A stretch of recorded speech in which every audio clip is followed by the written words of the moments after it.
Музон представляет.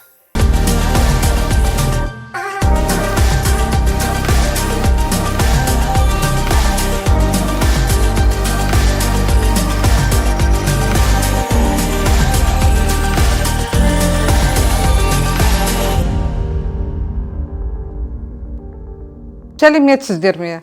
Қазақстандықтар үшін ең қарапайым және ыңғайлы салық режимі жеңілдетілген декларацияға негізделген режим болып саналады.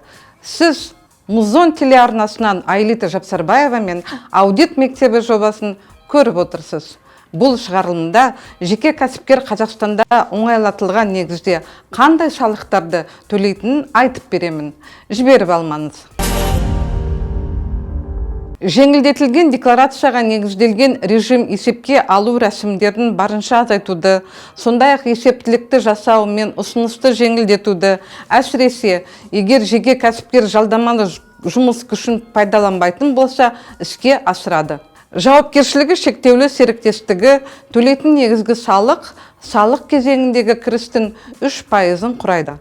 Алайда кіріс деп жүк құжаттарында және орындалған жұмыс актілерінде көрсетілген соманы білдіреді. Кірістің 3% есептелген мөлшері 2 бөлікке бөлінеді. 1,5% корпоративтік табыс салығы, 1,5% әлеуметтік салық. Жарты жылда бір рет 910 нысан бойынша есеп тапсырылады.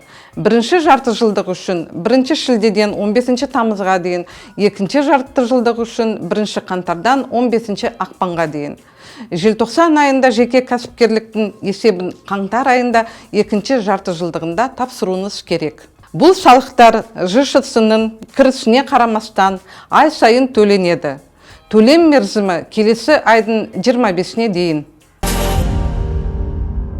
Жеке кәсіпкердің меншік иесі өзі үшін барлық салықтары мен міндетті әлеуметтік төлемдерді төлеуге міндетті. Бірінші, айлық есептік көрсеткіші ең төменгі жалақыдан кем болмауы керек. Бұл 2024 жылы 85 мың теңгеге тең. Жеке кәсіпкердің жылдық айналымы 20 мың айлық есептік көрсеткіштен асатын болса, онда кәсіпкер қосымша құн салығы бойынша тіркеліп, 12% қосымша салықты төлеуге міндетті. Сомадан асып кеткен жағдайда қосымша құн салығы бойынша есепке қою жеке кәсіпкердің жеке жауапкершілігі болып табылады. Ал егер кәсіпкер құн салығын төлеуден жалтарататын болса, салық басқармасы артық соманың 15% көлемінде айыппұл салынады. Бұған жол бермеу үшін шекті деңгейден асқаннан кейін 10 күн ішінде уақытылы тіркелу қажет. Бағасы 12% құрайды. Егер жеке кәсіпкерде 6 ай ішінде айналым болмаған болса, онда сіз бос есеп беруіңіз керек. Ол нөлдік есеп деп те аталады. Алайда бұл жағдайда әлі де медициналық сақтандыруды төлеуге міндетті болып табыласыз. Жеке кәсіпкер келесі жағдайда есеп жүргізе алады.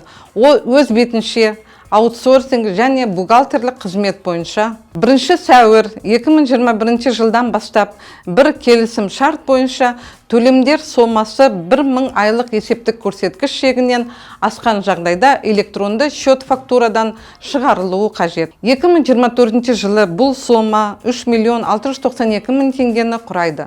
Сондай-ақ электронды счет фактура кәсіпкер құны салығын төлеушілер, импорттық тауарларды сатушылар, әуе кемелерінің тауарларын сататын кәсіпкер құны салығын төлеушілер, халықаралық жүк тасымалдау қызметтерін көрсететін барлық салық төлеушілер электронды счет фактурасын беруге міндетті.